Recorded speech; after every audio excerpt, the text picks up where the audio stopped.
Hello everybody, Timothy Bailey with Project Learn, and our video for today, well, it's Friday, so that means Friday Funnies, time to learn, to work on our English, but to laugh at the same time. So I got 5 good ones today.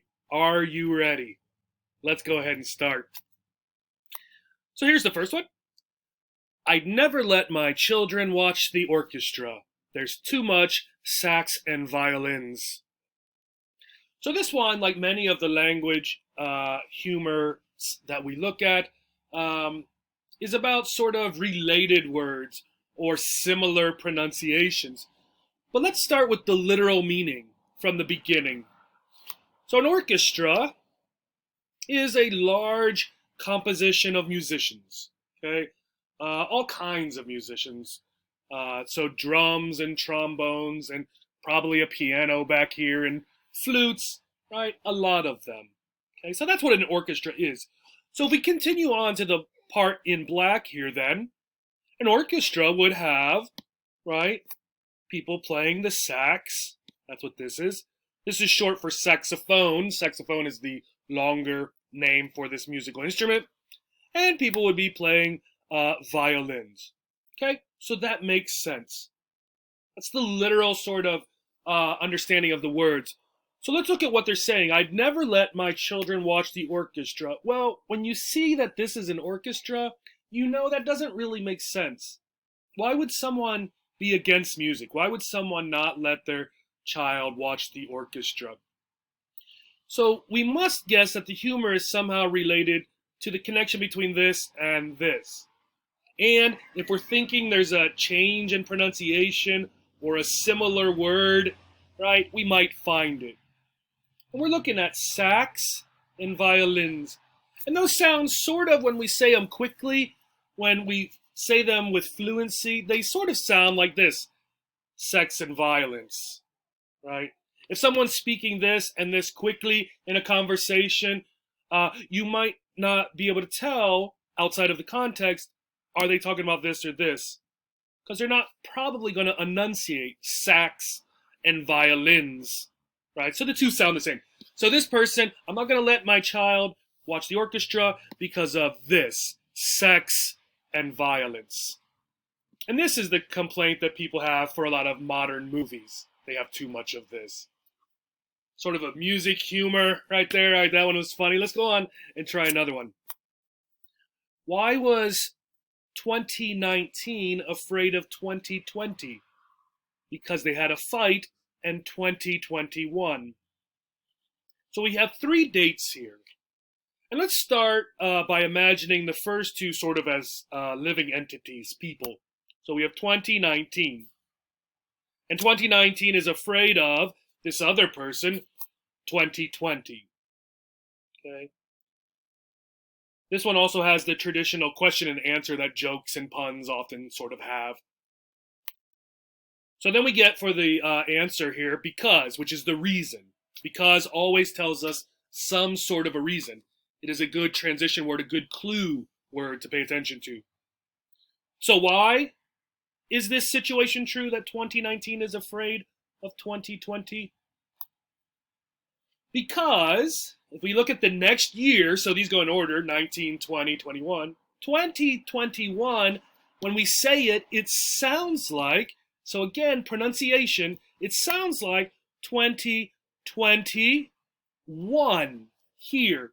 So the last digit in 21, when we say these two words, it could also be like this: 2020 and this one, instead of 2020, this one. So that's why 2019 was afraid, right? Because 2020, right, maybe sort of a bully, right? They had a fight, and 2020, 2020, won, right, the fight. Okay? All right, let's try another one. To be frank, I'd have to change my name. This one, as we've seen before, deals with both what we see and what we hear, and sort of a discrepancy, a problem between seeing and hearing. All right, so let's start off with what we see. To be frank, right?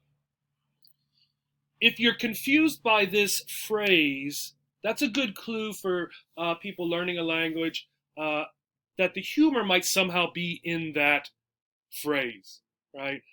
Because it's an unknown to you. So someone is using this to hide the humor, let's say.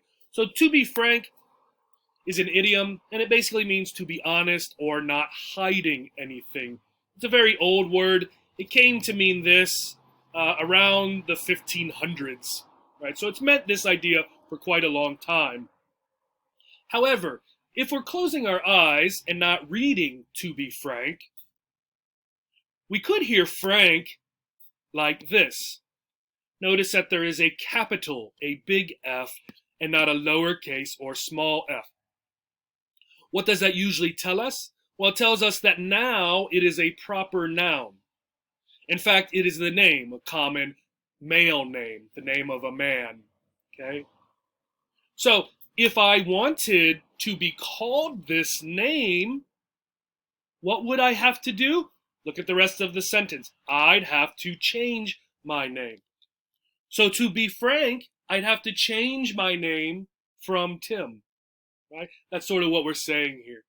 Okay, so again, we're playing on the idiom to be frank and the literal statement to be frank, to be named this person. What would I have to do? All right, let's try another one. Don't trust atoms. They make up everything. Right? And the pronunciation for this word will often be a D sound, so atoms, right? You can say atoms, right? But you will often hear the D. Either way, what is an atom? This is sort of a science joke here, right? Well, an atom looks sort of like this, right? An atom is very difficult.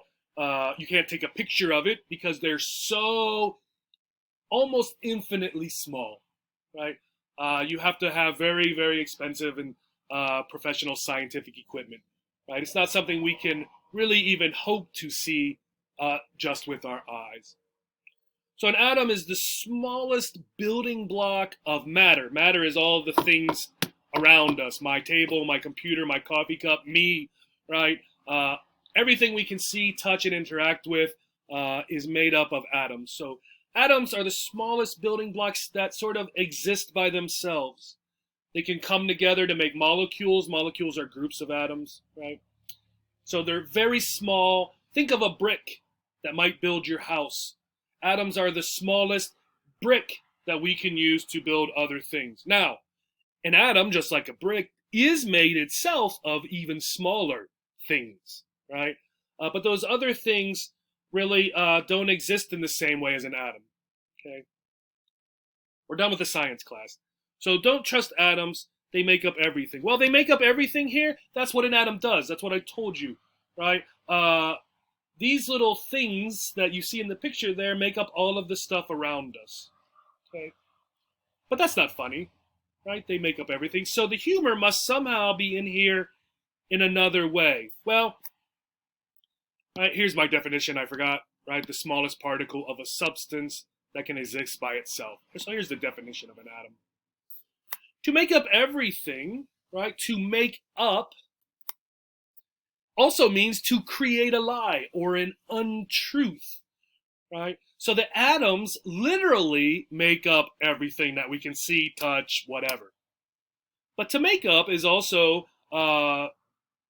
another way to say to create a lie. So we should not trust, we should not believe atoms because they make up everything, right? They tell lies about everything, right? So again, sort of the literal idea of what we're talking about with the atoms and making up things, and then sort of a non-literal, more idiomatic idea. Let's try another one.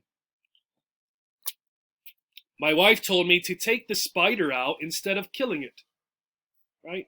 Very nice, right? So she wants her husband to take the spider outside, right? To take something out of the house, for example. Take the trash out, take the spider out, right? Whatever. And then the man says, went out, had a few drinks, nice guy, he's a web designer.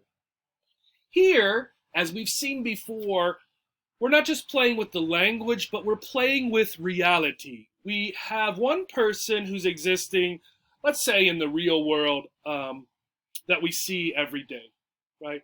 She wants to take this real spider, she wants her husband to take this real spider out of the real house, something you might realistically do. But the man here has sort of gone to a different reality, right? Another parallel universe or something. And what he did was took the spider out like the man and the woman here, right? To take someone out means to go out to a restaurant, take them on a date, go to a bar, have fun together, something like that.